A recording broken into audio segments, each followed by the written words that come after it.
DepEd pagpadaan sa edukasyon, maitulong na maangkon. BigaTEN DepEd, DepEd Northern Mindanao, for the learners then and now, we're always here to serve you no matter how. Pangarap natin abutin, pagsisikapan natin kamtin, kalidad na edukasyon para sa bata, para sa bansa. Kauban, kasaligan, kadampan, DepEd. Kauban, kasaligan, kadampan, DepEd. Ambihan ng Mindanao, DepEd Northern Mindanao, ambihan ng Mindanao, pagkahinusan at pag-ibabaw. BigaTEN DepEd, pagpadaan sa edukasyon, maitulong na maangkon. BigaTEN DepEd, DepEd Northern Mindanao, for the learners then and now, we're always here to serve you no matter how. Pangarap natin abutin, pagsisikapan natin kamtin, kalidad na edukasyon para sa bata, para sa bansa. Kauban, kasaligan, kadampan, DepEd. Kauban, kasaligan, kadampan, DepEd. Ambihan ng Mindanao, DepEd Northern Mindanao, ambihan ng Mindanao, pagkahinusan at pag-ibabaw. BigaTEN DepEd, pagpadaan sa edukasyon, maitulong na maangkon. BigaTEN DepEd, DepEd Northern Mindanao, for the learners then and now, we're always here to serve you no matter how. Pangarap natin abutin, pagsisikapan natin kamtin, kalidad na edukasyon para sa bata, para sa bansa. Kami ang inyong kauban, kasaligan, kadampan, DepEd. Pangtut sa sunod higayon, hindi ang BigaTEN, BigaTEN, BigaTEN, BigaTEN, BigaTEN, DepEd. Sa bansa, DepEd Northern Mindanao, ambihan ng Mindanao, BigaTEN DepEd, BigaTEN DepEd.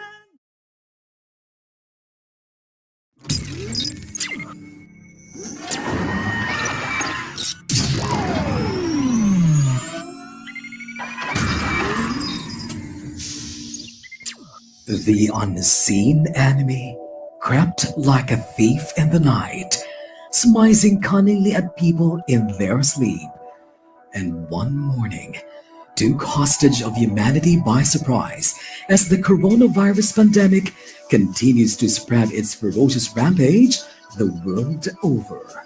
COVID-19 took the different sectors by storm, and education was no exception. COVID-19 pandemic shocks the world. We didn't see this coming. We were caught unaware. This has created the new normal, and we have to embrace it by addressing the challenges it brings. Determined to pursue the delivery of education amidst the COVID-19 pandemic, DepEd Region 10 launched its banner program dubbed as RX Adobe. The Department of Education, Northern Mindanao, has crafted its learning continuity plans under the banner program RX Adobe, which stands for Region 10 Alternative Delivery of Basic Education. It underscores the alternative delivery modes under the remote teaching and learning.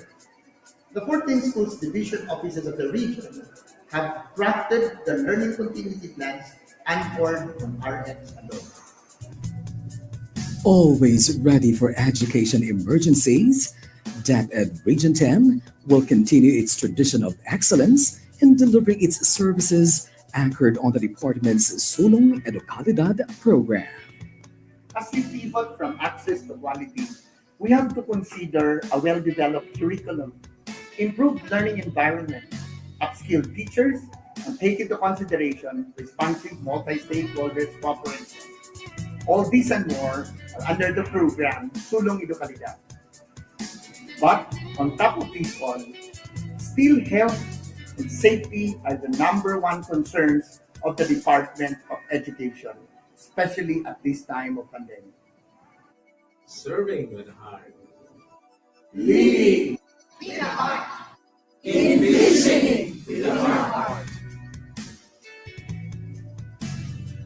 Straight from the heart of DepEd Region 10. education must continue.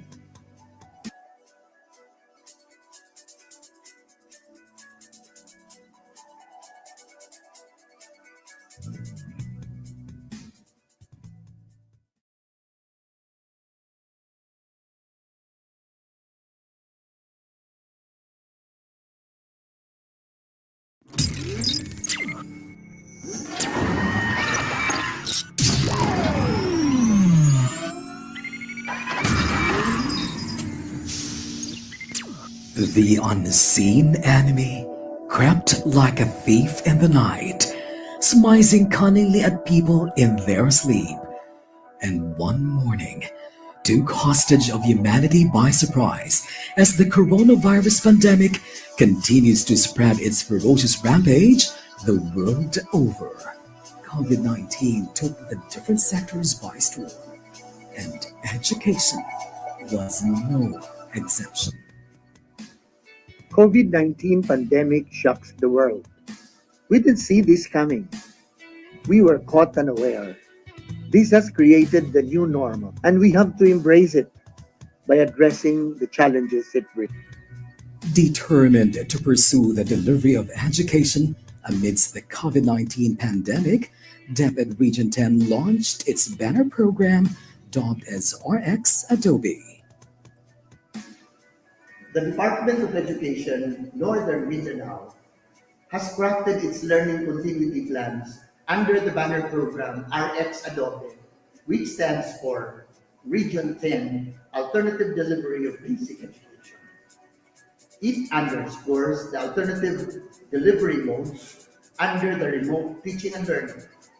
The 14 schools division offices of the region have crafted the learning continuity plans anchored on RX Adobe. Always ready for education emergencies, DepEd Region 10 will continue its tradition of excellence in delivering its services anchored on the department's Sulong Edukalidad program. As we pivot from access to quality, we have to consider a well-developed curriculum, improved learning environment, upskilled teachers, and take into consideration responsive multi-stakeholders cooperation. All these and more are under the program Sulong Edukalidad.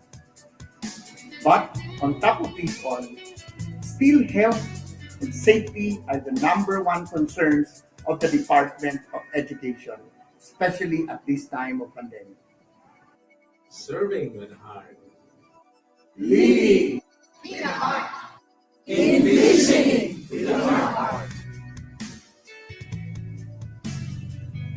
Straight from the heart of DepEd Region 10. education must continue.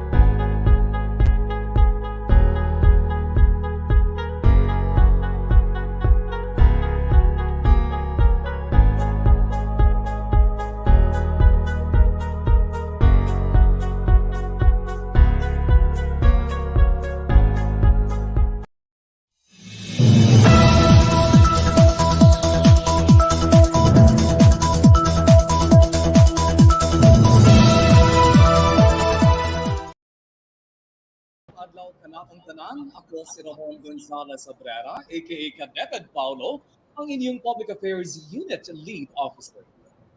Ug ako sab si Candice Racoma, ang inyong rakista abogada aka DepEd Rada. Kami ang inyong kauban. Kasaligan, Kadangpan. ka-DepEd sa BigaTEN. DepEd. Welcome to our Season 2, Episode 34 for 2021. Previously, mga ka-DepEd, on our program, we brought to you the Schools Division Office of Valencia City, highlighting its segment titled Valencia Rise 2.0, rendering information, collaborating efforts, and of course, with the presence of RD Art on his face-to-face with us, ka-DepEd Rada. Yes, tama ka dyan, DepEd Paulo. At para sa ating edisyon ngayon, ating kamustahin ang sangay ng lungsod Malaybalay. Ano-ano nga ba ang mga kaganapan, tagumpay at pagbabago sa kanilang mga programa mula nang itampok natin sila noong Season 1. This is DepEd Malaybalay City, revitalizing the home of the icons in today's episode of BigaTEN DepEd 10.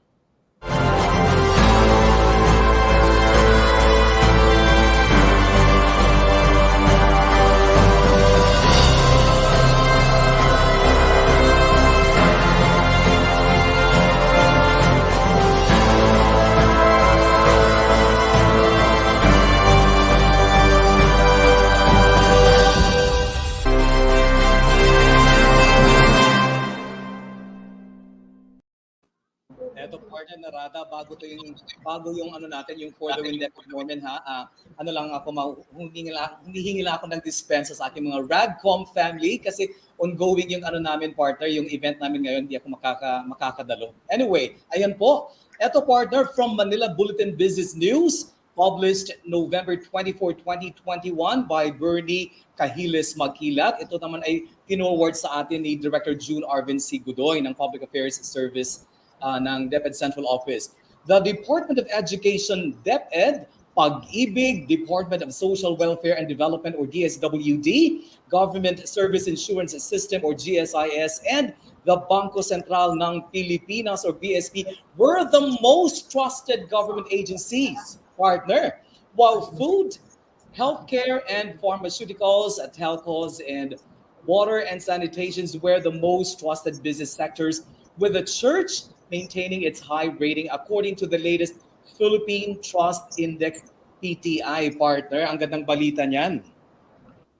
Yes, partner. And in the government, the PTI 2021 showed that DepEd has 91% trust rating, while Pag-ibig, sana all partner, may Pag-ibig has 89%, DSWD got 88%, and GSIS and BSP tied at 87%. Now, according to the PTI, government agencies and institutions that earned the highest marks have functions that required them to remain engaged with the public even during the pandemic, such as online learning, finance regulation, loan assistance, and aid distribution. Issues in the management of public funds and messaging credibility, meanwhile, placed certain agencies in the least trusted list. That's right. At meron pang additional note from the research team, partner. From their data, the top ranking institutions are those that are multi-tiered organizations, meaning that their organizational reps, the faces on the ground, helped lift or maintain trust levels for DepEd even through the pandemic. And according to Director June, so sabi niya sa atin, no, kudos to the teachers and the DepEd regional district officials for keeping their brand solid on the ground. Kaya mga ka-DepEd, saludo po kami sa inyo. Yes, partner. At isa pang magandang balita, mga ka-DepEd. November 5, 2021, the Department of Education, or DepEd, successfully defended its approved budget for 2022, amounting to 629.8 billion before the Senate of the Philippines, which was last November 22. That was a Monday. DepEd and its attached agencies are set to receive a 629 8.8 billion budget for its National Expenditure Program for 2022, which is 6% higher than its 595 billion budget in 2021. This is to primarily support the expansion of safe face-to-face classes. That's right, partner. Meanwhile, Education Secretary Leonor Magdolis Briones thanked the Senate for recognizing the department's need to sustain the development of its program that mainly focuses on education recovery. On behalf of the DepEd family, the Secretary thanked and welcomed the Senator's inputs for effectively allocating these funds that will surely build upon the department's capacity to provide the needs of the learners and teachers, especially that DepEd is gradually reopening the schools. DepEd has seen a significant increase in budget allocations in its big ticket programs, ayan, including the computerization program, which is 94.27%, and government assistance and subsidies, which is 5.73%, which includes a partner, the senior high school voucher program, among others. At eto pa, partner, the budget for the General Management and Supervision, or MOOE, has also increased from 7.61 billion to 8.09 billion to fund the health and safety needs of the schools in implementing face-to-face classes next school year, partner. Now, yes, partner, go ahead. In line with this, DepEd Yeah. also, Sige. nalilito ako, partner, akin pa ba to? In line with this, DepEd also appropriated 358 million for the newly created program called the Priority School Health Facilities in response to the COVID-19 pandemic. Now, after the Senate plenary hearing, the DepEd's 22-22 budget now awaits bicameral deliberations for their approval before the President. That's right, partner. At partner, share din natin yung mga successes, accomplishments ng iba nating mga kasamahan sa other regions and divisions. Ito, meron tayong press release, December 1, 2021. A Filipino public teacher and 2 school principals were recognized for their outstanding innovations in their respective schools in the first Southeast Asian Educational Innovation Awards, or SEA EIA, tama ba? Organized by Simeo Innotech. Out of 300 classroom and school innovations submitted from 6 countries in Southeast Asia, eto, 3 Filipino educators were recognized in the inaugural award-giving body.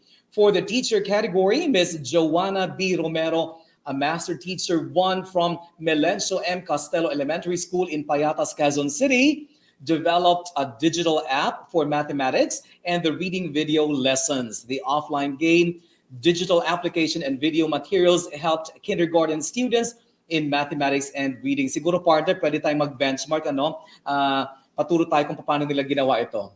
Partner. Yes, partner. At meron pa. For the school head category, we have Miss Mary Hazel Baliena, a principal from Bukay North Elementary School in Abra, led an initiative through a partnership with various stakeholders. Their school was able to provide handheld two-way radios for their students to deliver lessons, conduct learner assessments, parent orientations, and meetings.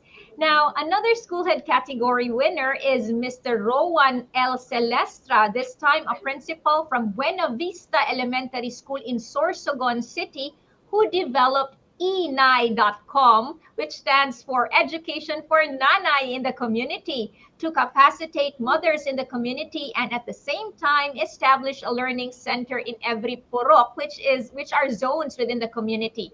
Now, this will serve as a library drop-off point of activity modules and sheets and classroom.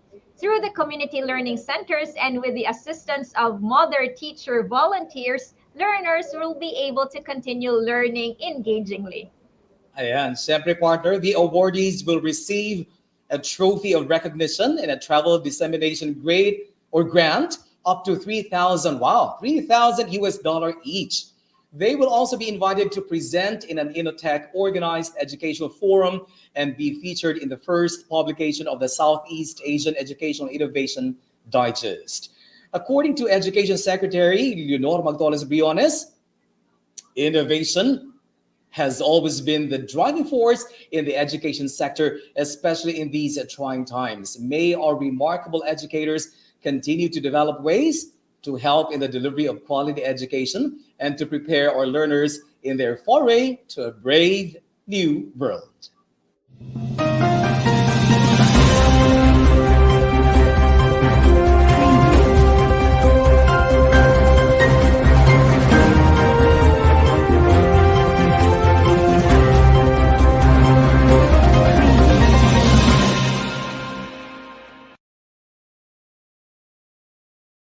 Ayan po, once again mga ka-DepEd, good morning, good morning. Magandang umaga po sa ating lahat, bigating morning po sa atin.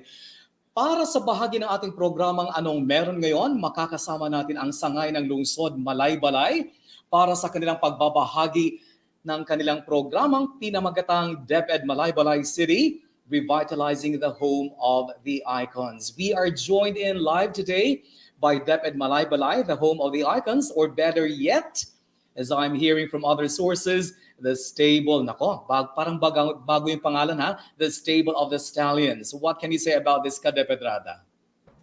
Mark, feeling na ako na mo gawas kalit ng mga kabayo karon DepEd Paolo. But anyway, the stable of the stallions, now there must be, of course, a very good reason why they are opting to change their identity after all these years. Or meron nga bang reason? I am guessing, DepEd Paolo, that we are going to figure out that soon. Would you say so? So tignan natin maya-maya, partner.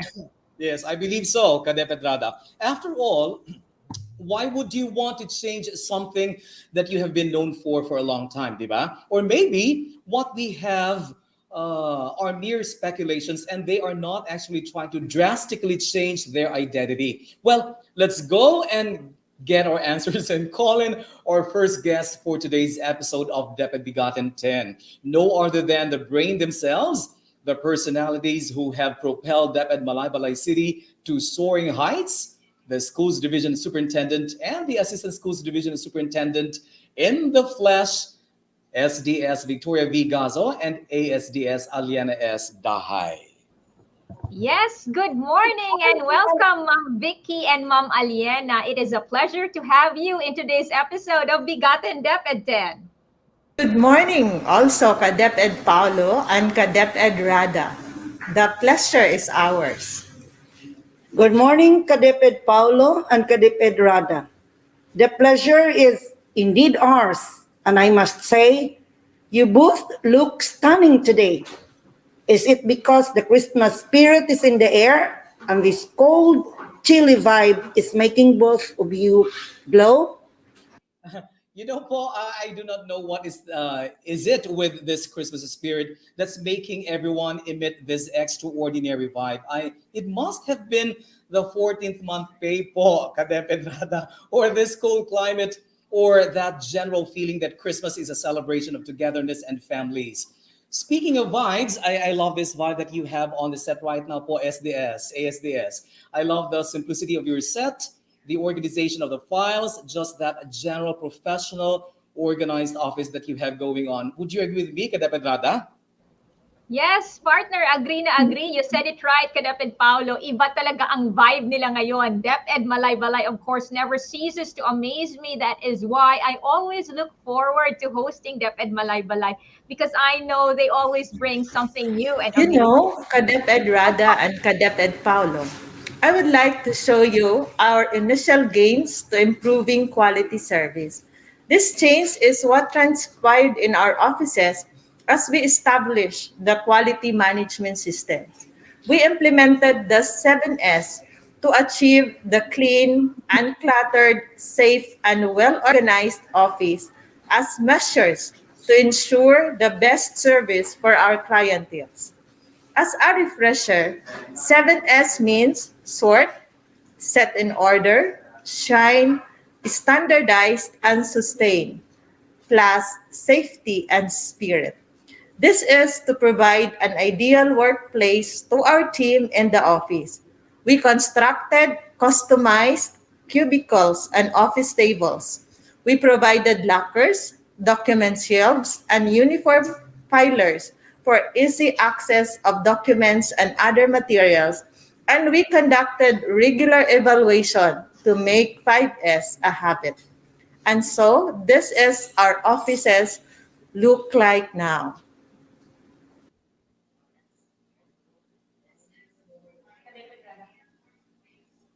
Rada? That is one way indeed. Ayan, ibang-iba na talaga. That is indeed one way to effect change, partner. Speaking of changes, I've heard from, yes po, resources, the DepEd Malaybalay, a stallion, is this also one of the changes that you are going to? Our offices. Go ahead po, ma'am. Yes, Ma'am Vicky, go ahead po. Yes, you are correct, Kadeped Rada. We are taking on a stallion logo for the so many admirable qualities of a stallion. And later on, you will see and discover those qualities and the reason why we chose it as our animal symbol. Not only did we use it for the qualities it possesses, but likewise, we would like to stay true to our roots as DepEd Malaybalay, being part of the province of Bukidnon, where stallions abound. And if I may add, just to clear things out, DepEd Malaybalay City is not the stable of the stallions. DepEd Malaybalay City has always been and will always be the home of the icons. But just like what Ma'am Aliena mentioned a while ago, we saw so many iconic qualities of the stallion that we saw in ourselves after everything we did during this pandemic. And so we thought, what better way to represent and capsulize all our efforts into one, taking on the stallion logo. Anyway, later on, you will see the program that we have initiated and strengthened to make us fitting into this symbol that we are assuming. Well, I cannot wait to see, Paul, what DepEd Malaybalay has in store for us this morning. I know they are likewise very eager to show us what programs and projects they have initiated and strengthened during this time. Partner. Yes, Kadeped Paulo, I echo that feeling of eager anticipation. So let's get right to it, starting with this.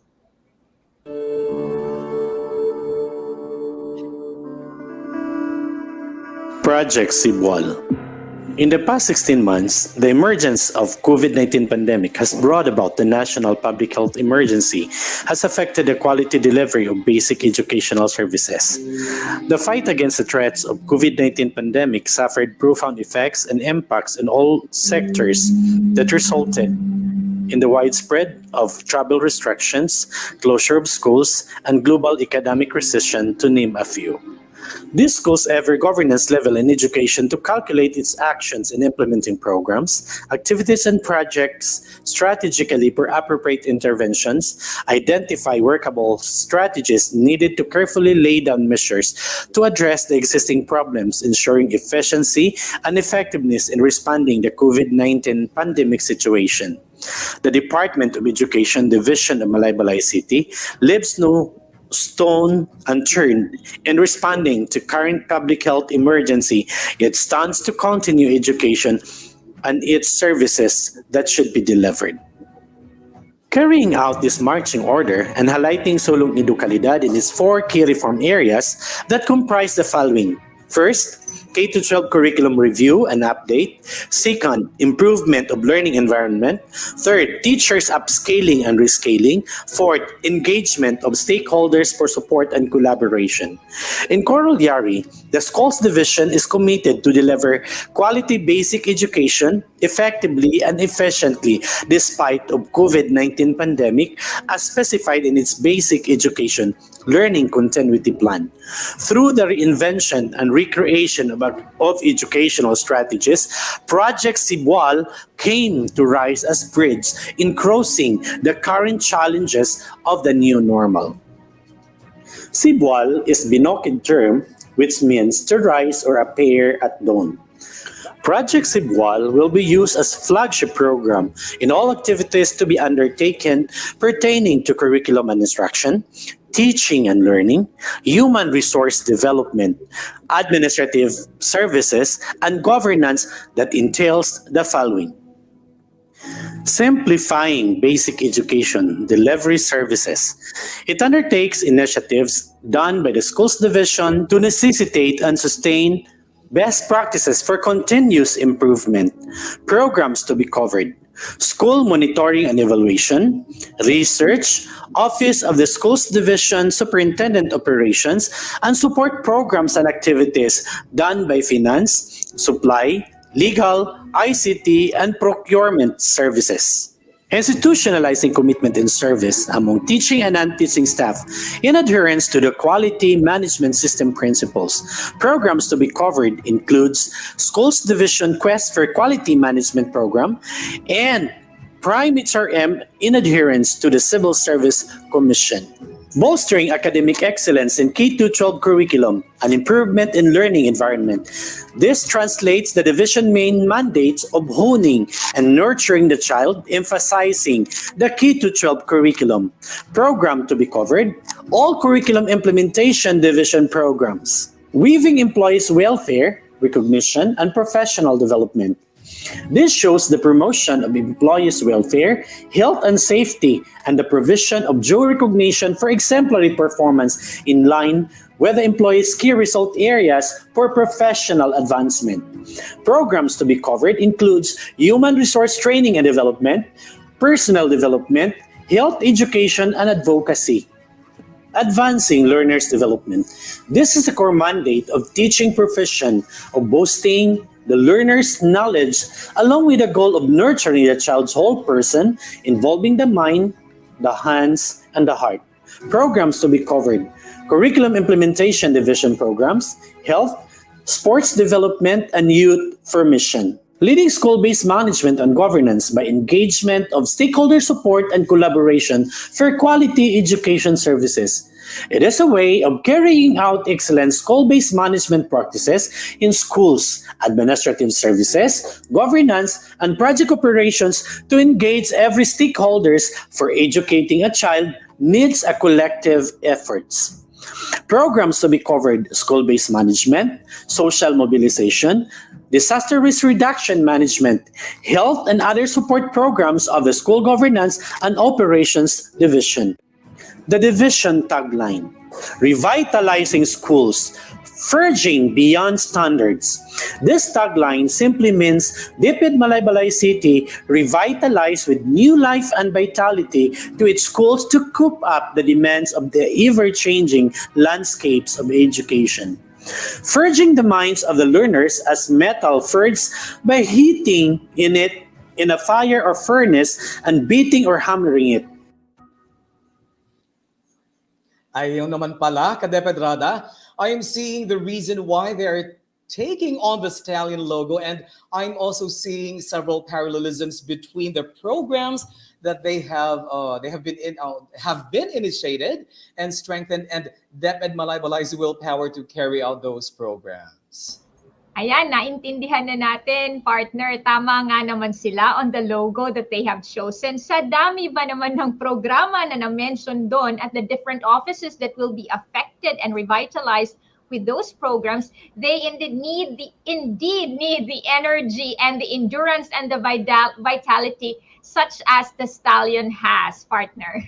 That's right. Well, I am sure that DepEd Malaybalay City family has the energy to do all of those, partners. Sa dami ba naman ang accomplishments ng DepEd Malaybalay during this pandemic? For example, the fact that they are actually one of the top 10 schools in the entire country that garnered the most awards in the first DepEd Educational Resources Contest, where I think 18 were given national recognition. Energy is not something they are lacking, definitely, partner. Yes, partner, and not to mention the number of schools in DepEd Malaybalay that qualified for the Safe CI, the Brigada Eskwela Best Implementing Schools, and the school-based management system results are something that they are very proud of. And speaking of being proud of their accomplishments, partner, our next guest this morning are men who are not strangers when it comes to accomplishing big things for the division they serve. That's right, Kadeped Rada. Siya lang naman ang Chief Education Supervisor ng Curriculum and Implementation Division at ang utak behind the Cebual Project. Sirs Ralph T. Quirog, ang CID Chief, at si Dr. Vicente G. San Miguel, Public Schools District Supervisor ng District 5 respectively. Good morning, gentlemen, and how are you today po?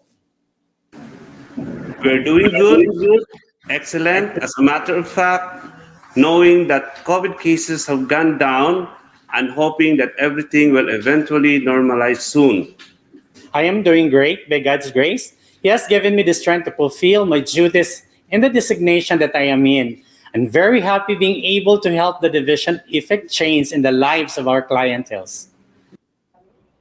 Yes, mga sir, it is very pleasing to hear that after all the changes that you have effected in the division, you both deserve that feeling of fulfillment that you are feeling right now. And you must be very proud. And I want to ask Sir Ralph this question, since he is the chief of the Curriculum and Implementation Division. Sir Ralph, with all the changes that our organization has effected since the beginning of this pandemic, majority of the change, especially in terms of the alternative learning delivery modality during this time, has to emanate from your division in the CID, of course. Now, how has that been for you and the people you are working with every day, sir? Well, I'm going to be perfectly honest with you, Kadeped Paulo and Kadeped Rada, on this one. You know, this pandemic and the resulting need to modify the way we deliver quality education did indeed challenge all of us. It challenged us most, especially in the aspect of innovating the way we deliver education so that not only our mission in the department is met, but also on not compromising the future of our learners. The best thing about this pandemic, at least for me, is being able to realize that we become a part of something big, something grander than ourselves, and probably thinking ahead. And looking back at the accomplishment that we made, we could proudly say that we become part of the child's success. Well, hearing from you, Sir Ralph, makes me teary-eyed. It made me realize that actually we are actually just a part of something bigger than ourselves and our aspirations. Tama po ba? Sir Ralph? The second best thing about this pandemic is that I was able to work with some of the most brilliant minds in the whole DepEd Malaybalay city. And it has brought the best in all of us. Before the onset of this pandemic, we would have known that we still hear terms like Cebual, Palimani, Alasbasa, Icon Live. We knew about radio and TV-based instruction before, but who would have known that we could still improve the strengthen its implementation? The fact that we're able to do this and probably able to do more speaks volume of caliber of people I work with every day. From the supportive high-ups that we have, of course, to our schools division superintendent and to our assistant schools division superintendent, the equally brilliant staff, they all need to be commended because I alone cannot do this on my own. As a matter of fact, mentioned before, we have 7 schools learning centers ranked number 1 in the recent regional Safe CI competition and qualifies to represent our region in the national level. This is a manifestation that our quality implementation of the curriculum is really happening. Wow naman, Sir Ralph. I guess you are so blessed that you have those people working with you. We are all, of course, witnesses to the efforts that you have made to make this year a resounding success for DepEd Malaybalay, sir. Yes, Kadeped Rada. This time, let us turn our attention over to one of those brilliant people that Sir Ralph was talking about a while ago, the brain behind Project Cebual, Public Schools District Supervisor, Dr. Vicente G. San Miguel. Good morning, Sir Vince. Kumusta po kayo, sir? Welcome to BigaTEN po. Good morning also, Kadeped Paulo and Kadeped Rada. Glad to be part of this episode. Well, you know, what you did with Project Cebual is beyond just being noteworthy po. To be able to come up with a concrete plan on how to face the pandemic and are being able to incorporate all of these functional units and of the division and delineating them on their roles to be is extraordinary. Tell me then, Sir Vince, what and where did you get your inspirations behind this monumental project? Pakishare naman po sa amin. The aspiration of conceptualizing the whole flagship program was a result of ardent desire of our school's division superintendent to come up with innovative programs that would highlight the division's efforts in the delivery of basic education services. Since we are giving the marching order to continue the education delivery amidst the pandemic, it is likewise anchored on the Secretary's quest for sulong edukalidad. Ayan, thank you, Sir Vince. But wait po, I'm just curious, considering the expanse of Project Cebual and considering that it was an umbrella project, can you give us an update of your accomplishments po, sir? On the update of Cebual program, well, Cebual as umbrella program of the schools division, it leads to different innovations in curriculum implementation. And one of this is Alas Basa Na, Malaybalay City Icon Live, expanded RBI, among many others implemented in the curriculum implementation division.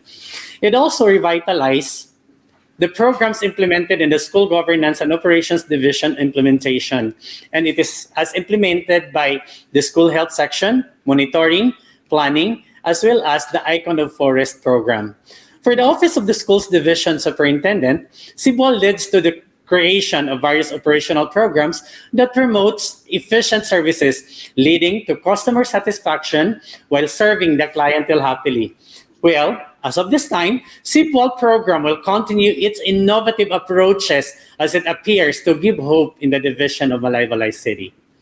Well, we wish the best of luck on your next endeavor, Sir Vince, and thank you for being a beacon of hard work, not only for the division, but in all of Region 10. Now, two of the innovations that became products of Project Cebual were the strengthened implementation of the Palamidi, which we had a glimpse of in our previous episode when we had Malaybalay City as host. This project they call Alas Basa Na. This time, DepEd Rada. Yes, DepEd Paulo, DepEd Malaybalay City certainly became busy during this pandemic. And to know more about the changes they've made with the program, let's all watch this.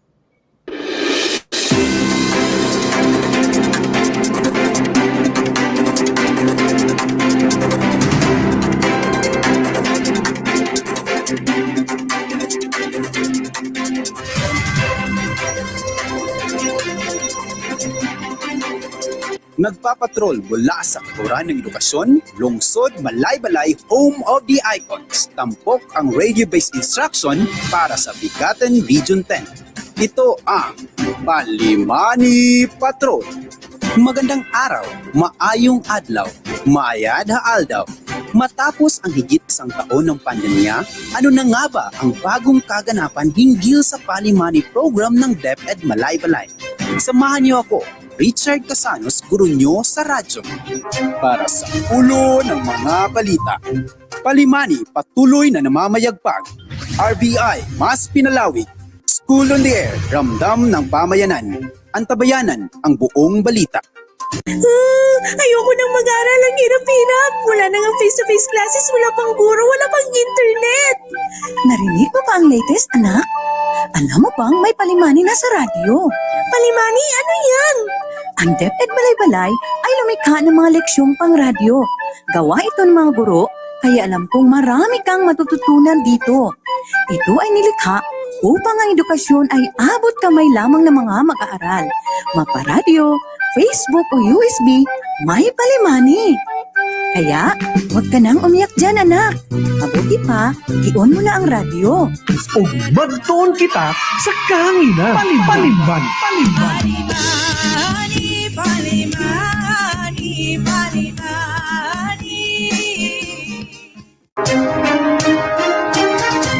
Nagbabalik ang Palimani Patrol. Nagsimulang umarangkada ang Palimani noong isang taon bunsod ng COVID-19.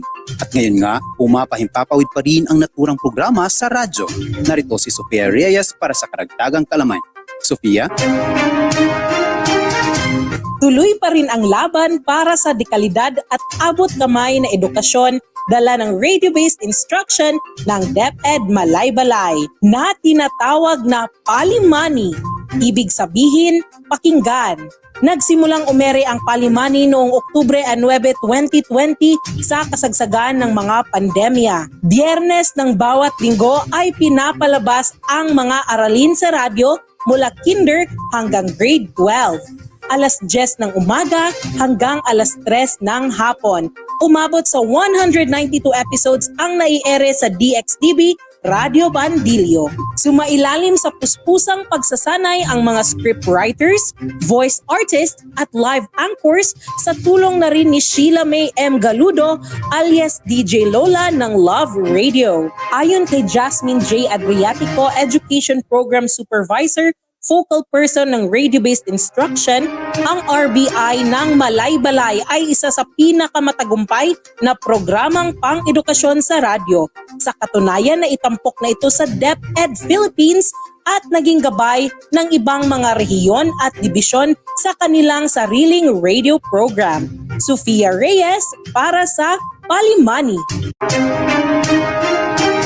Salamat, Sofia. Sa ikalawang taon ng Palimani ay mas pinalawak pa ito dahil nga bawal pa rin ang face-to-face classes. Ano-ano ba ang mga ginawa ng Malaybalay para mas paigtingin pa ang Palimani? Para sa kasagutan, narito si John Mark de la Peña. Ang Palimani ngayong taon ay nakabase na sa self-learning modules na ipinamimigay sa mga mag-aaral. Bawat aralin ay ginagawa ng audio lesson na siyang nagiging canned episode na maaaring ma-access sa Learning Resource Portal, USB, CD at Messenger group chats. Kalakip ng episodes ay ang RBI worksheets. Para mas interactive ang Palimani, kasabay na pinapalabas ito sa Facebook kung saan ang mga tagapakinig na estudyante ay matutunghayan ang leksyon ng live at makakapag-comment na rin sila sa chat box. Para makasali ang mga mag-aaral sa special education, ginawa itong inclusive kung saan ang bawat live streaming ay may sign language interpreter. Ngayong taon, makikibahagi ang ibang mga AM radio stations tulad ng DXMB at DXDB na maglalaan ng libreng airing slots para sa Palimani. Malapit na ring maipatayo ang sariling radio station ng DepEd Malaybalay. Samantala, may campus radio stations na rin ang Canayan Integrated School at Malaybalay City National Science High School. John Mark de la Peña para sa Palimani. Salamat, John Mark. Damang-dama na nga ng komunidad ang bunga ng pagpupunyagi ng Palimani. Narito si Sheila Faye Cabo para sa magandang balita. Sheila? Ang pandemya ay nagsilbing hamon sa DepEd Malaybalay para pagbutihin pa ang Palimani at maihatid ito sa bawat tahanan. Unti-unti na ngang nakikita ng pamayanan ang halaga nito dahil sa iba't ibang mga hakbang nito. Karamihan sa mga paaralan ay may kanya-kanyang ng mga pamamaraan para maparating ang Palimani sa liblib na lugar at maging sa mga walang gadget. Ang Malaybalay City Central School ay may aglageng, ibig sabihin to repeat, kung saan ipinalalabas ulit ang Palimani sa paaralan para mapakinggan ng mga magulang. Mayroon ding diyaan ko na nangangahulugang reaching out ang Bukidnon National High School. Binibida naman ng kapitan ng Health Integrated School ang kanilang mag-amol daw mamaliman o gather and listen. Ayon kay Girlie Jean Castroverde, malaking tulong ang RBI lalo na't may anak din siyang tinuturuan. Ingon sa mga bata din kuan daw kanang nay mga twist, di ba? Nay drama-drama. Murag another sila kuan ba nga dili mo nila ma face to face pero makadugan sa ilaha to o basihan para masabtan gyud nilang nasa. Para naman kay Serge Hangaw, mainam daw ang ginawang pag-i-airing ito ng paaralan. Kanang nanaig sa radyo kay bisan ako nga niya ako diri nakapaminaw gid ko nang bata sa taasat siya naminaw na maayo kung makatunsad siya. Umaasa ang mga mag-aaral at mga magulang na magpapatuloy ang Palimani kahit matapos pa ang pandemya. Sheila Faye D.N. Cabo para sa Palimani. Salamat, Sheila. Sumainyo ang mga tampok na balita para sa radio-based instruction ng Malaybalay City Division handog sa inyo ng Palimani Patrol. Ito si Richard Casanos, guro nyo sa radyo. Nagsasabing kung may kagustuhan, laging may paraan. Tuloy ang edukalidad.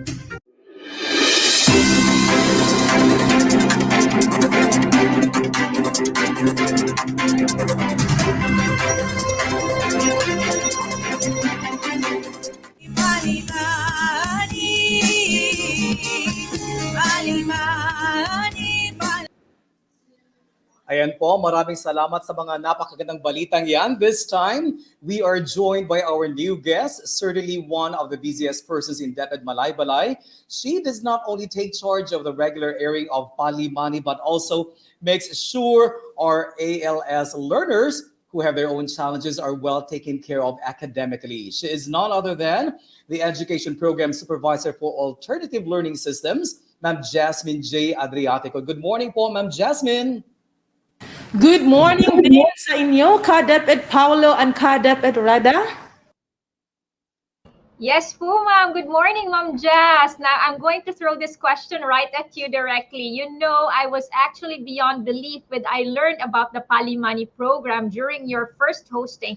To think that DepEd Malaybalay already had a working and effective radio-based instruction, or IBI, way before the pandemic. And knowing that it had been going on for almost 12 years at that time, we already consider that a huge accomplishment. And then now that you were still able to enhance the program so that now it is available to a wider audience, made me realize that you must be you have a pretty good reason for doing so.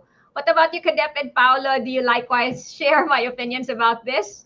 Well, indeed, I do, Kadeped Rada. It kept me wondering what success stories DepEd Malaybalay has been getting that has kept them going. As a matter of fact, why don't we ask it from the person who became witness to them all? Ma'am Jasmine, could you please share some of your success stories, Paul?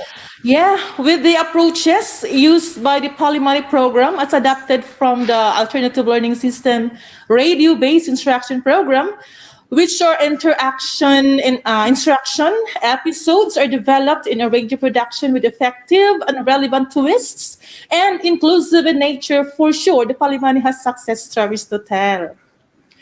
Based on the conducted monitoring activities and analyzing the recommendations the field have given, we were able to gather information and remarkable feedback from the program recipients. As we can see in the video, we have conducted interviews as part of the so-called listening to the audience, wherein most of the responses reveal that Palimani had helped the learners a lot in coping with their learning gaps experienced due to the limited teacher-learner interaction. The Palimani program is effectively implemented in the schools and communities. The schools have employed different initiatives to bring this program even to the farthest places in the respective communities. Like Malaybalay City Central School have launched and implemented the Palimani Aglaging, which means to repeat, of which the Palimani episodes are replayed in school for the parents to watch and listen to the lesson, and provided them with canned materials for them to replay at home.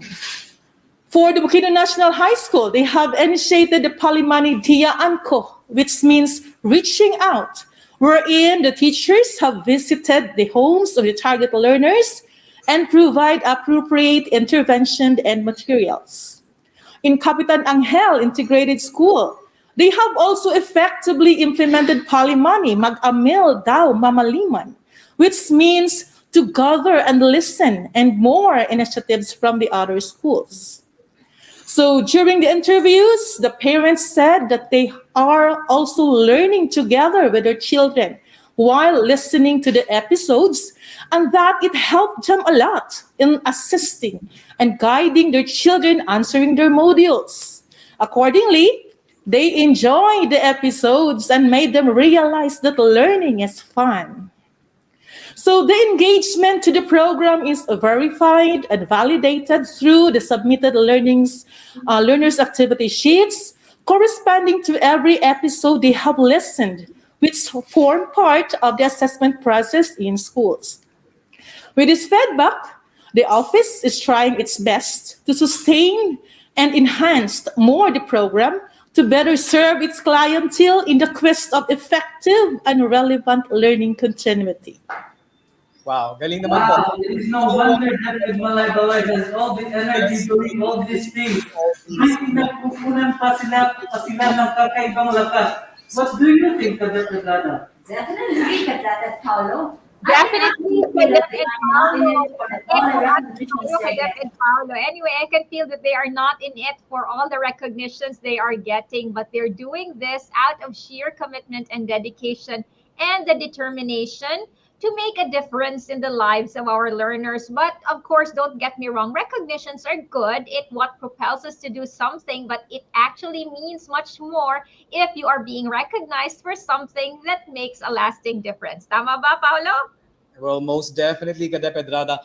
Amazing couldn't even begin to describe the adjective that they're doing over there in Malaybalay. And speaking of being amazing, Palimani once again became the subject of further enhancement, this time to answer the needs of our young learners who are challenged with reading ability and numeracy.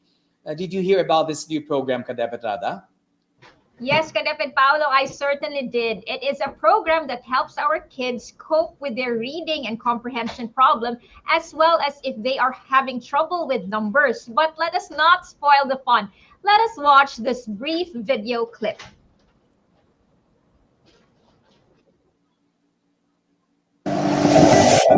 Araw sa inyong lahat, lalo na sa mga suking tagapakinig ng programang ito. Para sa kaalaman ng lahat, ang Alas Basa Na ay programang ginawa ng Department of Education, Division of Malaybalay City upang matulungan ang ating mga mag-aaral na nagsisimula pa na matutong bumasa. Ito ay bahagi ng programang Palimani na inyong maririnig simula October 15 ng kasalukuyang taon. Para sa English, Kinder to Grade 3, ito'y inyong mapakikinggan mula alas 10 ng umaga hanggang alas 12 ng tanghali tuwing Biyernes. Para naman sa Filipino, Kinder to Grade 3, ito'y maririnig mula alauna hanggang alas 3 ng hapon sa parehong araw. Alas, basa na! Tara! Maminaw ta, magtuon o magbasa kita sa kahanginan. Let's make the letter sound. We can show you how. What letter shall we learn? Let's find out now. From the development all the way to the production of reading packages for English utilizing VTR, or virtual teaching reading anchored with fuller approach. And para sa Filipino, ang proyektolay sa pagbasa na nakaangkla gamit ang marungko. The video lessons converted into audio lessons as a focused strategy and innovation of the office in ensuring the delivery of quality basic education amidst the pandemic. This program intervention provides the teachers and learners an avenue to maximize the learning opportunities even in the absence of the face-to-face interaction. A virtual division orientation on the development of the activity booklet for English at Gawaing Pampakatuto para sa Filipino was done last September 23, 2021. The said radio broadcast can be accessed by tuning in to DXTB 594 AM Radio Bandilio, wherein the learners can also choose watching via live stream in the official Facebook page, DepEd Malaybalay RBI program, which is cross-ported to DepEd Tayo, Malaybalay City, for its live coverage for those utilizing those social media platforms with strong and stable internet connection. To ensure its implementation, the office directed all public elementary schools to utilize the program as a main strategy to address the reading gaps and challenges of the learners in the first key stage.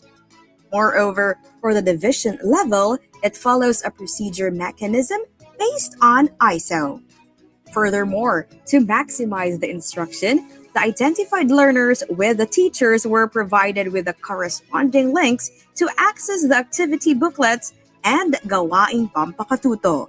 Since the project is still about to conclude, the monitoring for results and effectivity is still ongoing. Anong oras na? Handa ka na ba? Anong oras na? Alas, basa na! Let's learn together. Ayan mga ka-DepEd and ka-DepEd Paolo, we are joined in once again by our EPS for ALS. We have Ma'am Jasmine J. Adriatico, and this time together with her on set is the brain and power behind Project Alas Basa Na, the Education Program Supervisor in English, Ma'am Rachel R. Valde. Good morning po, Ma'am Rachel. Both of you also. I am certainly glad to be part of the second hosting of DepEd Malaybalay City for this episode of BigaTEN 10 sa DepEd 10. Now, Ma'am Rachel, I commend you for involving our young learners to be part of the Palamidi program in Project Alas Basa Na. To me, this is something that our divisions could emulate because most of the time we tend to forget that we still are accountable to these young minds that are under our care. Tama po ba, Ma'am Rachel? Yes po, Ma'am Rachel. That's true, ka-DepEd Paolo. We are indeed accountable to these young ones. I believe that we need to pay attention to the fact that the ability to read and the ability to comprehend what has been read is central to literacy and numeracy skills.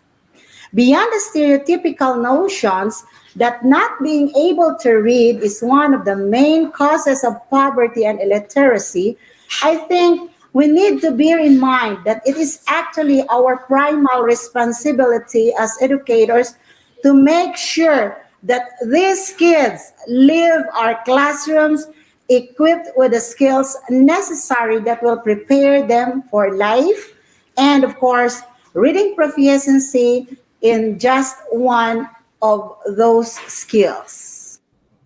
Well, Ma'am Rachel, I couldn't agree with you more. In fact, I'll be the first one to admit I echo your sentiments. We need to be more serious about how to address the prevalent problems that we are facing. How about you, ka-DepEd Paolo? Well, I'm with you on that one, ka-DepEd Rada. But one thing I am concerned with is more on the logistical side of the program because I know face-to-face interaction and gathering learners on one location are still prohibited. Is that the case in your the Malaybalay City, Ma'am Rachel?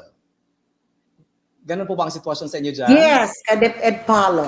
It is still is. And as much as we want to return to the normal side of things, we still need to adhere to the guidelines of our local DOH. So, part of the Alas Basa Na program is developing a TV-based interactive classroom simulation that would allow teachers to reenact a real classroom setting and allow the learners to repeat what the teacher is saying. And aside from that, if the learners do not have the luxury of television sets that is USB compatible, our VTR or virtual teaching reading teacher volunteers are always ready to visit our learners if the need arises. Wow, Ma'am, advanced mag-isip. You really have thought of everything, even contingency measures if your program encounters any hiccups along the way. I guess you really know what you are doing. And speaking of knowing what's being done, I would like to address the last query again to Ma'am Jasmine, our EPS in ALS. Ma'am Jazz, I know that you are constantly keeping up with the changing times, especially in the delivery of palimani. I guess my last query is just so our viewers, especially those who are planning to incorporate RBI as an alternative delivery modality, what are your plans moving forward? Thank you, Mom. For the recent school year, we are happy to have it enhanced and make it Self-learning module-based instruction. Each self-learning module provided to the learners have a corresponding audio lesson, of which the content of the SLM is sequentially well discussed and elaborated for them to have full understanding on the content. Answering the modules and performing its activities is guided by the audio lesson. Thus, mastery of the lesson and competency development is evident, even with limited teacher-learner interaction. These audio lessons can be accessed from the designated LR portal of the division, which the schools can access anytime and download the materials in the provided unprovided flash drive, USB, or CDs and others, together with a transistor radio with USB reader, and distribute it to the learners as scanned materials. With that, for sure, the learners can independently process their learning with a very minimal support or assistance from their parents and teachers. Thus, quality learning is achieved and evident as we are planning to sustain this strategy even pandemic is over. So the office leadership, spearheaded by the CID office and supported by the SGOD office, shall carefully manage the replicability of this program to more schools in the division for a cost-effective means of delivering quality basic education amidst the pandemic. According to John F. Kennedy, leadership and learning are indispensable to each other. So with that, Sir Hi, Malaybalay Palimani. Thank you. Ayan po, it was so pleasant to hear that everything you're doing is a result of simple calculated steps to make those programs work and be successful at it also. I guess the next best thing to do now is to wait and see what programs and projects you can concoct so others could emulate them. What do you think, DepEd Paolo? Well, Kadapedrada, you know what? I definitely think so. After all, we are gearing toward research and evidence-based intervention, and we can just pick and use any intervention that we want and hope that it will work because we simply do not have the luxury of time. So best of luck to you, Ma'am Jasmine and Ma'am Rachel. We hope you could share the next big step with us in the near future. Yes, and sakto ba ni? Best wishes na lang sa ilang duha, partner.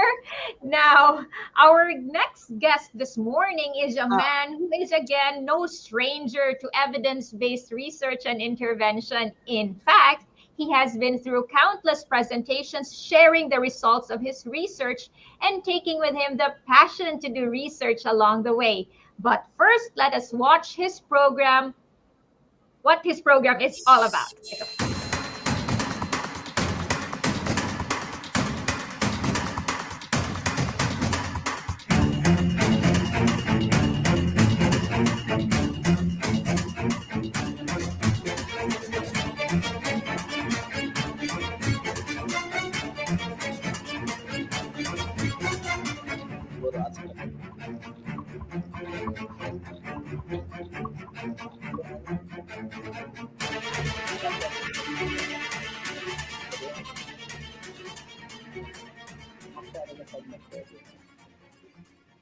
Division of Malaybalay City.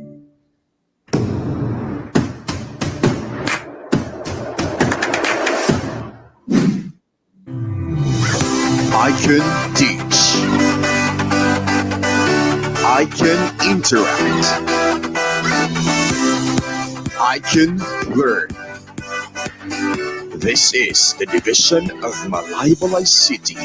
I can live Malaybalay. Online live streaming of classes.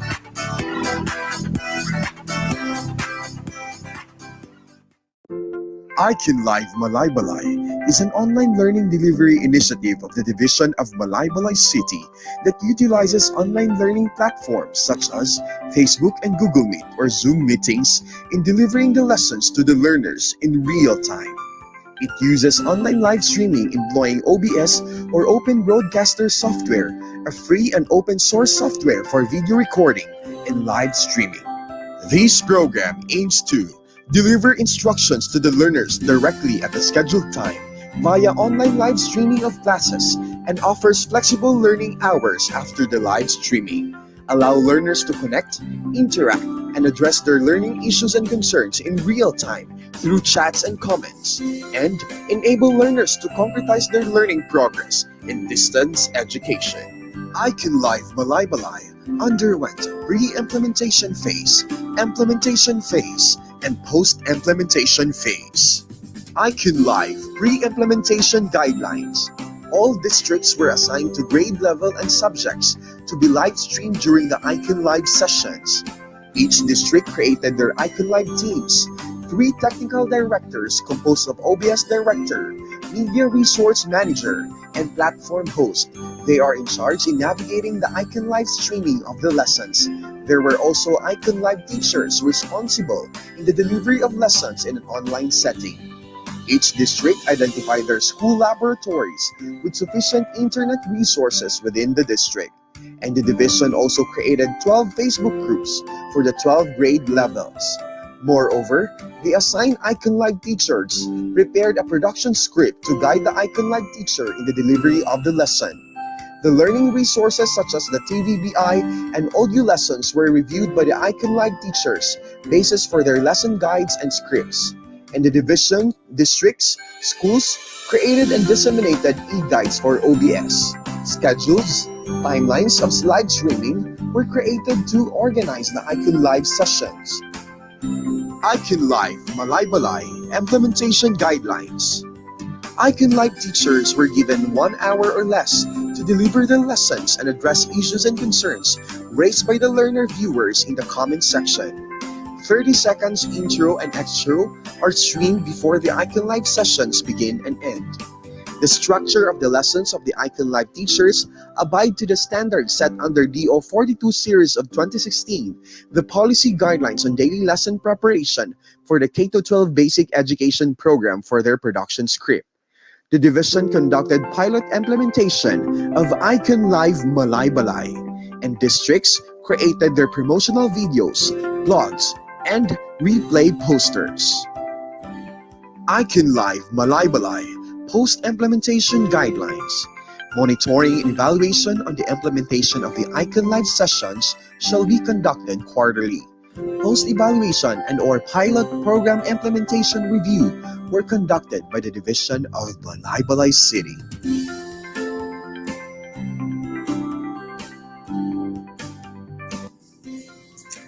Good morning to each and every one of you. I hope that you're having a good day. I am Rochelle Rose D. Tari, a student from Kidman National High School in grade 7 from section Francisco Baltazar. In my own knowledge, Icon Live had a significant effect on my academics because it has assisted me in better understanding the primary topics of my modules. It gave me more confidence by answering questions online. It made me feel so thrilled to hear my name mentioned by my teachers. It is also enjoyable for me, and that's why I try my best to participate in online discussions with my classmates.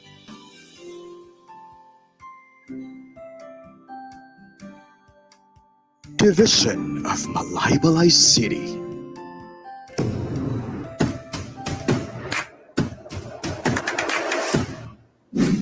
This is the Division of Malaybalay City. Icon Live Malaybalay. Online live streaming of classes.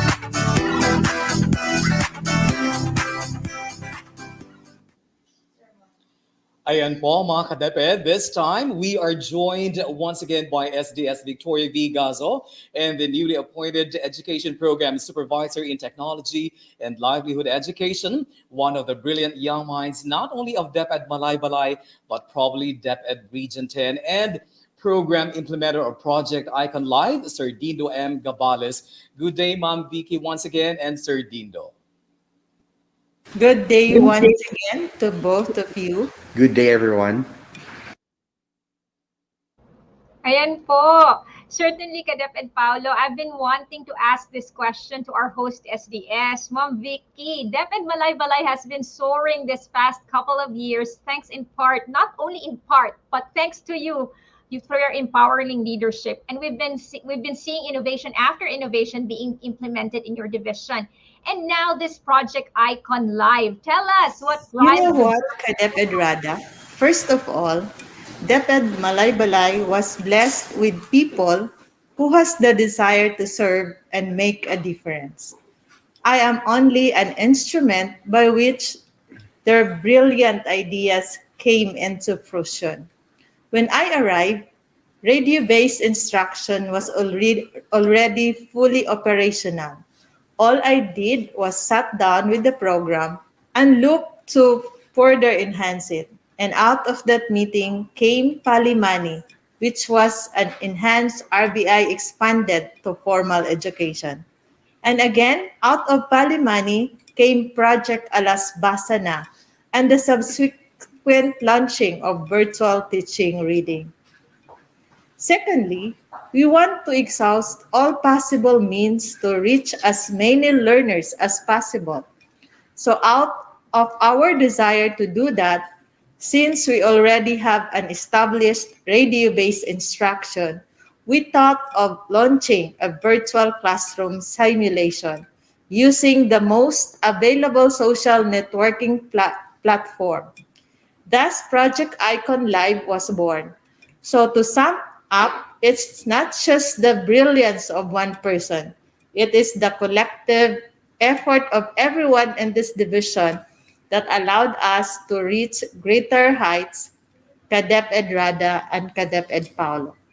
Wow, brilliance and collective efforts po, SDS. Come to think of it, you did indeed revitalize the home of the icons, and what you have is something monumental, to say the least. And now, I would like to turn us over to the program implementer of the Project Icon Live, Sir Dindo. What does the Icon Live program intend to address po? Sir Dindo? Sir? Icon Live Malaybalay is an online learning delivery initiative of the Division of Malaybalay City, utilizing Facebook Live and open broadcaster software. This aims to address issues and concerns of learners who struggle in self-learning, those parents who have difficulty to academically guide their learners in distance education due to insufficient knowledge. And this distance learning modality provides real experience, real-time setup in addressing issues and concerns of the learners.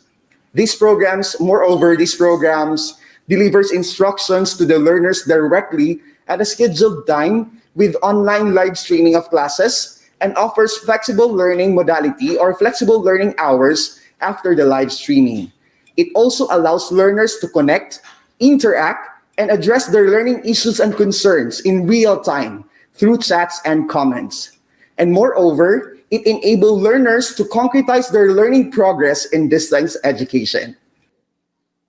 Well, Sir Dindo, we applaud your efforts in implementing Project Icon Live in the division and your desire to reach as much learners as possible. Kadep Edrada, I believe you have something you want to ask our guest also. Yes, Kadep and Paolo, because I am noticing the expanse of the coverage of the implementation. Now, my concern is, what form of assessment do you do to make sure that the program is watched and understood by our learners po? We have that one covered also, ma'am and sir. So basically, there are 3 assessment methods used by these Icon Live Malaybalay. First is, there is a formative assessment embedded in the video through Socratic method. There is question and answer, wherein students post their answers in the chat box. Moreover, using Google Form, students' learning progress are also assessed and monitored through follow-up and follow-through questions. And lastly, the content and the context of Icon Live Malaybalay and Icon Live classes are tailored fit, and it is a supplemental tool for the version 5 modules. Thus, learners continue to work with the assessment activities in the modules that they are using. Well, there you have it, ladies and gentlemen. Project Icon Live, details straight from one school's division superintendent herself, Ma'am Victoria V. Gazo, and Sir Dindo Gabales, Education Program Supervisor in TLE. the Curriculum and Implementation Division of DepEd Division of Malaybalay City weren't the only ones busy during this time of the pandemic. The school's Governance and Operations Division likewise is working behind the scenes to ensure that the schools are ready to face the challenges should a return to normalcy and face-to-face instruction ensues. Kadepedrada. Yes, Kadep and Paolo, programs like the School-Based Management System, Brigada Escuela Best Implementing Schools, Wash and Winds programs of the School Health Section are just a few of the programs which are being effectively carried out by the school's Governance and Operations Division, or SGOD. Now, apart from this, today we will be featuring a program which has been seeing a fair amount of success. But before we go into yes, po. Yes, before we go to that, I believe we have to greet our viewers kasi parang nagte-text na sila sa akin ngayon, kailangan daw sila i-greet. So, greet muna natin sila. Oo. Okay. Yung online viewers natin. Yeah, just before we move on to our program. Sige, sino bang mga nanonood sa atin ngayon? Si Ma'am Janeta Undag Aklaman. Good morning, everyone. Watching from Division of Lanao del Norte. Ayan.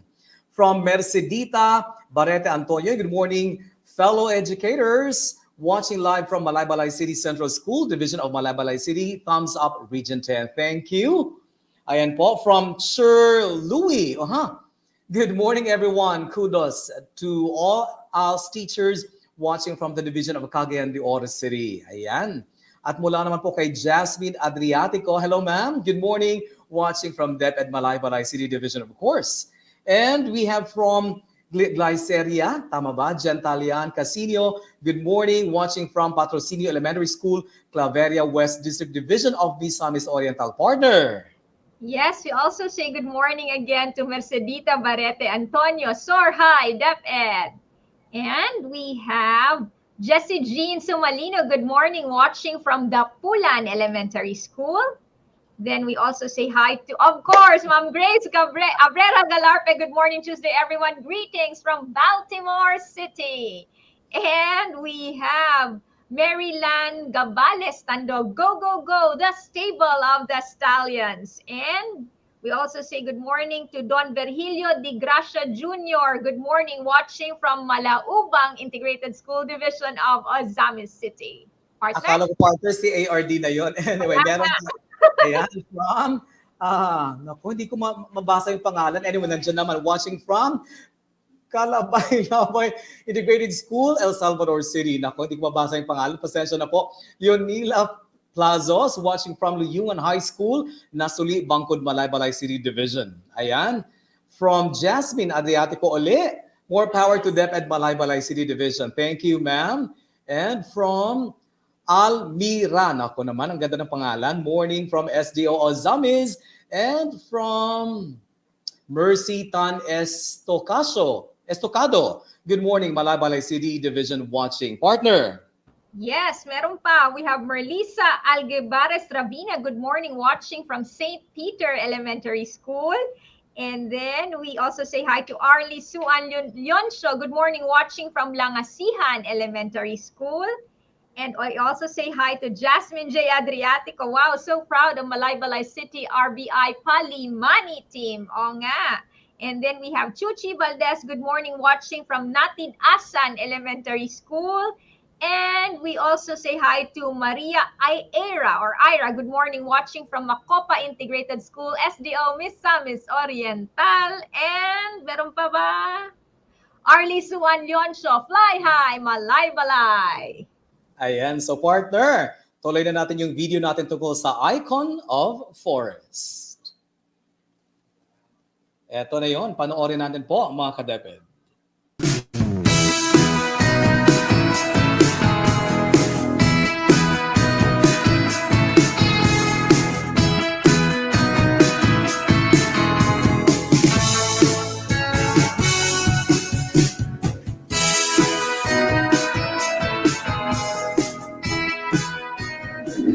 Icon of Forest project is a 3-year initiative of the Division to Combat Climate Crisis.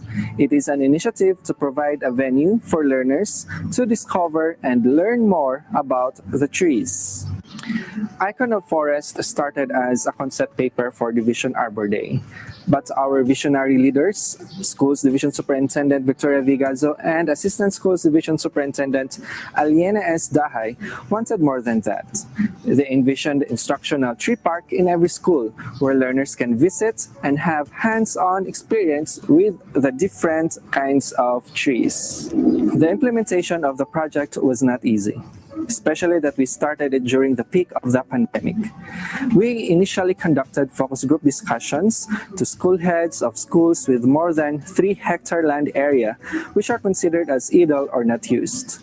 Through it, we were able to craft the guidelines for the project's implementation. We launched the project through ICON's digital live stream, a platform for the Division for Information Dissemination in this time of pandemic. Since then, several independent tree planting and tree parenting activities were conducted by the schools. We integrated the monitoring of the project in the DRM portal website. Now, our Icon of Forest coordinators can enter data on the progress of their school's implementation of the tree planting and tree parenting activities. Through the website, we were able to get data such as how many trees they planted, how many trees have died and are still living, and how many trees should be planted in every school. Through the efforts of our Senior Education Program Specialist for Social Mobilization and Networking, Ms. Mars 5th M. Mamawag, we were able to forge a Memorandum of Agreement with the City Government of Malaybalay to fund the tree planting activities of the Division. Last month, we had the Division Climate Change Caravan to promote awareness on climate change. We featured local stories that can help inspire our learners and personnel to act on climate change. Through it also, we had the hashtag #ShareMyTree, where some videos of our teachers sharing about the trees they planted were played to invite our stakeholders to participate in tree planting activities and other climate change related activities in schools. So far, in the first year implementation of the project, there were 9,617 trees are still alive. As to the kind of trees that were planted, 7,079 are foreign trees, 1,936 are native or endemic, and 2,112 are fruit-bearing trees. In the second year of our project's implementation, that is next year, we hope to invite more stakeholders, especially our learners and parents, to partake in our tree parenting and tree planting activities. We plan also to implement the following activities. First, tree planting and tree parenting of teachers, non-teaching personnel, and students at home or any vacant spaces near their homes. Second is focused tree planting and tree parenting activities on schools with big sites. And third, establishments of at least one tree nursery per district. Tree parenting and tree planting are not easy to do, especially when done alone. So we invite everyone to join us in this worthwhile endeavor to save our planet Earth, our common home, and be an icon of forest.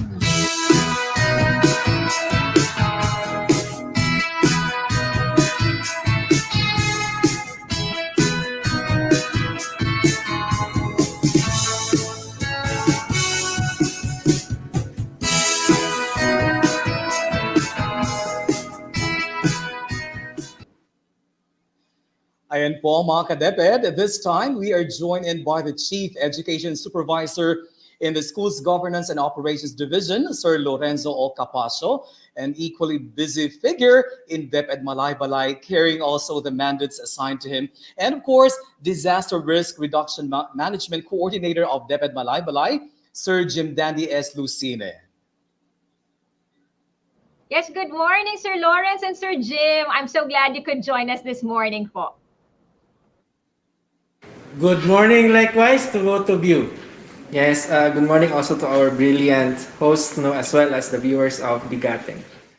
Sir Lawrence, it was mentioned during the video clip that one of the main objectives of Project Icon Live was plant trees in the idle lot of schools and even in the division office. Can you shed some light on the rationale behind this objective, sir? Sir? Yes po, go on, sir. Yes, Kadepid Paulo. By the way, tree planting was not the only main objective here. Equally important, we believe, is tree parenting also. We conducted tree planting and tree parenting activities at the idle lot areas in the schools because we noticed that we have many schools in our city division that have more than 3 hectares of idle land areas. So, we want to make use of that land area rather than leaving it behind and putting it at rest to be occupied by settlers, as was the case of some of our schools here. We believe that it is also more strategic compared to conducting tree planting activities in distant areas because it is more accessible for students and personnel for tree parenting. As what we have observed in previous tree planting activities, most trees planted died because the tree parents cannot visit them frequently.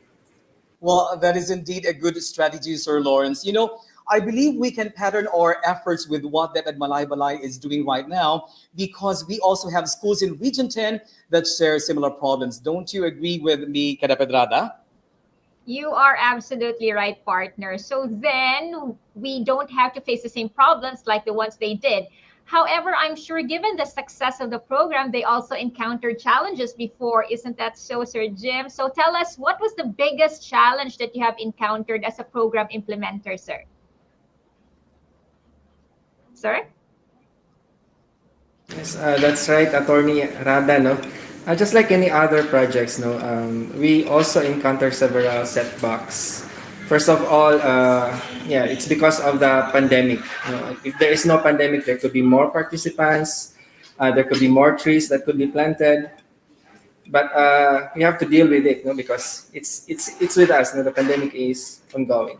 And another setback that we experience is there's a minimal number of tree seedlings available, no, when it comes to native trees or endemic trees. No, there are so minimal number of seedlings in our locality. That is why we are happy that because of this icon of forest, we were given a chance to promote our native trees, our endemic trees in our locality, and hopefully that this could impact, especially on the supply of this kind of seedlings to our locality. Ayan, well, I do hope, sir, that those concerns would be addressed soon. We indeed need to consider those factors before we go marching into any tree planting activity. Thank you very much for that very subtle reminder, Sir Jim. Yeah. Now, Sir Jim, I am more concerned on current updates on the program, including what trees have been planted and your vision going forward. Can you please share with us some of those updates, po? Sir Jim? Yes, Sir Paulo, no, I am very happy to share with you our success story in the implementation of this project. No? I'm happy to inform you that in its first year of implementation, based on the DRM portal, no, the website that we developed to monitor the project, we were able to report, no, that there are still that we have 9,617 trees alive out of more than 11,000 trees that we have planted. And so far, out of these trees, no, it is still dominated by foreign tree, the golden trumpet. But we are happy that among the top 5 trees planted, Nara and coconut made it to the list. So we are very happy with that. No? And I would like to mention that the sixth is the lawaan. So little by little, we believe that we are making progress in our advocacy. I believe that once this pandemic is over, I know that we will gain greater momentum on this project. And I can't wait to see how many trees will be planted and how many of these trees will grow and be taken care of our tree parents. Ayan. Thank you, Sir Lawrence and Sir Jin. We have learned a lot from you and your advocacy, and we are looking forward to hosting Malaybalay City once again. So there you have it, ladies and gentlemen, SGOD Chief Lorenzo Ocapacio and the RN Coordinator Jim Dandy Lucine. We pause for a brief update on some of the latest happenings from some of our divisions in Region 10, but that will happen very, very soon. Partner. Yes, so that's it, ladies and gentlemen, our dear viewers. Thank you very much for being with us today. Ayan. But before we formally end, would somebody like to say something? SDS or Sir Dindo, probably? Yes, thank you RD Art and the DepEd BigaTEN team, ka-DepEd Paulo and ka-DepEd Rada. Thank you for showcasing Malaybalay City Division. Our gratitude also to our team, SDS Vicky, ASDS Bing, Chiefs Ralph and Lawrence, our OSDS, CIB and SGOD family, our script writers and directors, the DIO of Division of Malaybalay City, Rio Arbutante, and the technical committee members. Of course, our school heads, teachers, learners, and partners. Our million thanks for the commitment and support. We are the Malaybalay Icons, where stallion is our icon of strength. We are one division, one heart, one soul. Fly high, Malaybalay! Sa Malaybalay, di ka magmahal! Yay!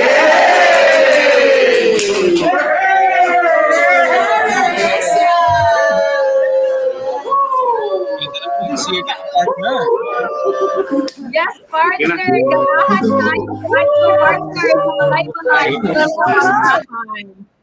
So there you have it. Again, ladies and gentlemen, the icons have just been revitalized.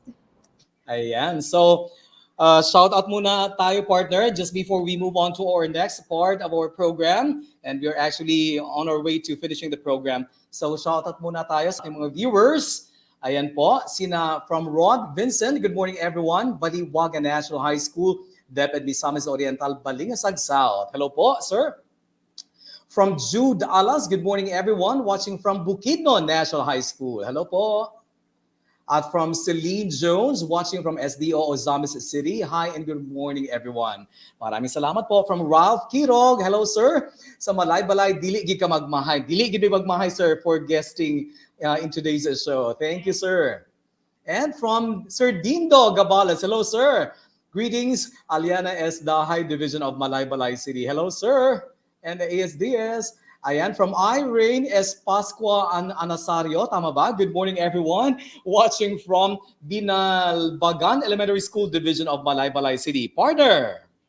Yes po. We also say good morning to Nims Doc Dosil. Hello, good morning. Watching from Mapayag Integrated School Division of Malaybalay City. And we also say hi to Luan Hakutin Kultura. Oy, Merry Christmas, everyone. And then we also say good morning to Ivy Manzano. Good morning, watching from Battalion Combat Team BCT Elementary School. O dooli sa balay sa akong lula sa Impalambong. And then we also say hi to Norm Sumailo. Good morning, Norma Sumailo, watching here from St. Peter Elementary School.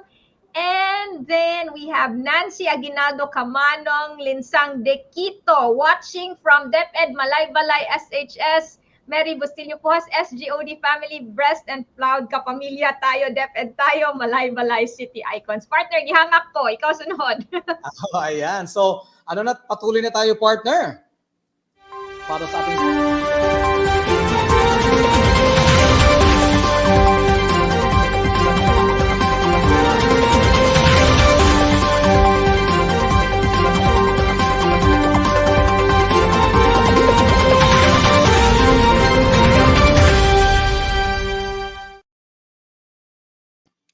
Ayan po mga ka-DepEd, para sa ating BigaTEN, BigaTendence. We have regional issuances, Regional Memorandum 738, webinar on continuing professional development updates and orientation to CPDAS. That's on December 9. And RM 739, invitation to schools in Region 10 offering bread and pastry production to a free virtual training for BPP teachers on the utilization of multimedia toolkit for bread and pastry product. That's on December 9 and 10. And of course, RM740, pre-work activity on the conduct of regional training on Filipino Sign Language. That's today, December 7. Partner. Yes, partner, we also have RM742 on the guidelines on the distribution and acceptance of laptops procured under Bayanihan 2 funds, and RM745 virtual presentation of the 2021 Norman Star Awards to the winners of the school's best practices in the implementation of Basic Education Learning Continuity Plan, or the BELCP, via School-Based Management, or SBM, 2021 Information Leaders Awards, and the 2021 Regional Virtual Christmas Daigon Competition and other contests on December 13. Now, just a note, this is for Cluster 5. Clusters 1 to 4, which will be hosted by DepEd Camiguin, will be on December 9 to 10. At syempre, partner paalala ko lang, syempre kasama tayo dyan. Sa December 13, yung ilaw natin, yung Information Leaders Awards. Dapat magbihis tayo talaga, partner, yung napakagara. Di ba? Syempre, proud na proud tayo dahil awardees din tayo doon eh. Diba? Yung umiilaw talaga, partner, gasiga-siga, gabaga-baga. Oo, eto. So, ayan, paano ba yan? Hindi ko mabasa. 796 ba yan? 746? 746, ayan. For our divisional winners of the Nestle Wellness Campus, ayusin mo naman yun direct. Ayan, ito yung mga winners natin from El Salvador City. For grade school, we have Malaybalay Integrated School, and for high school naman, ang Mulugan National High School. For Bukidnon, ang nanalo sa grade school, Impasugong Central Elementary School, at sa high school naman, ang Manolo Fortich National High School. Para sa Tanggob City, ang nanalo para sa grade school ay ang Santo Niño Elementary School, at para naman sa high school, ang Pangabuan Integrated School. Para sa Cagayan de Oro City, ang Midkiwan Integrated School para sa grade school, at para naman sa high school, ang Gusa Regional Science High School. For Hingoog City, ang nanalo para sa grade school ay ang Anakan Central School, at para naman sa high school, ang Hingoog City Comprehensive National High School. At for Lanao del Norte, ang nanalo para sa grade school ay ang Kauswagan Central Elementary School, at para naman sa high school, ang Kapatagan National High School. Partner. Yes, and for the division of Camiguin Island, ang nanalo for grade school, we have Mambahaw Central School. For high school, 62A Abao National High School. And then for the division of Ozamis City, we have for grade school, Domingo A. Barloa Elementary School. And for the high school, we have Ozamis City National High School. For the division of Oroquieta City, grade school, we have Langkagan Central Integrated School. And we also have for high school, Misamis Occidental National High School. And for the division of Misamis Occidental, for grade school, we have Liloan Central School. And for high school, we have Clarin National High School. And para naman po sa division of Iligan City, for grade school, we have Ubaldo de Laya Central School. And para sa high school, Tomas Cabili National High School. At para naman po sa division of Malaybalay City, winner for grade school, we have Malaybalay City Central School, and for high school, Bangkod National High School. And for the division of Misamis Oriental, the winner for grade school, we have Tagulwan Central School, and for high school, we have Mogs, or the Misamis Oriental General Comprehensive High School. And para sa division of Valencia City, for grade school, the winner would be Liloan Elementary School. And for high school, Ginuyoran National High School. Ayan, partner, magladok sa ta. But we also have RM747, or the weekly Google for Education training sessions for teachers and learners, which will be from November 17, 2021 to April 6, 2022. Partner. That's right, partner. And we have a press release here, December 6, 2021. DepEd encourages teachers and parents to use Reading Progress tool to assess learners' reading skills. To cultivate and assess learners' reading skills, the Department of Education encouraged teachers, parents, and other reading specialists to use the Reading Progress tool during the orientation on the activities for the National Reading Month that was on October 26. Now, the Reading Progress tool is a self-instructional application that can help teachers help their learners enhance their reading proficiency and develop a love for reading. It can be accessed through the assignments tab in Microsoft Teams.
And partner, just before we finally end today's episode, partner, congratulations muna sa lahat ng nakatanggap ng rewards and recognitions sa recently concluded performance evaluation, professional development, and team building na ginanap para sa Regional Office 10. Maraming salamat and congratulations to everyone.